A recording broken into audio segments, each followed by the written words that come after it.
ఇప్పుడు ఇవన్నీ చూసిన తర్వాత ఎన్నేళ్లు పడుతుందని అడిగాను. ఆ రోజు కానీ కంటిన్యూ ఉంటే 2020 ఎండులో పూర్తి అయిపోయింది ప్రాజెక్ట్.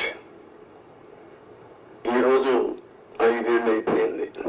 ఇప్పుడు ఎప్పుడు అవుతుందంటే 4 సీజన్లు కావాలంటున్నారు మినిమం. 4 సీజన్లు అంటే 4 ఏళ్ళు. అన్ని సవ్యంగా జరిగితే మళ్ళా ఒక వ్యక్తి రాష్ట్రానికి ఒక శాపంగా ఎట్లా మారుతారనేది ఇది ఒక కేస్ స్టడీ. రాష్ట్రంలో ప్రతి ఒక్కరూ ఆలోచించాలి. నేను డిస్కస్ చేస్తాను. ఇంకా మేజర్ కంటూర్స్ మాత్రం నేను మాట్లాడుతున్నా. మామూలుగా చాలా మందికి అర్థం కాదు కానీ సబ్జెక్టు ఇవన్నీ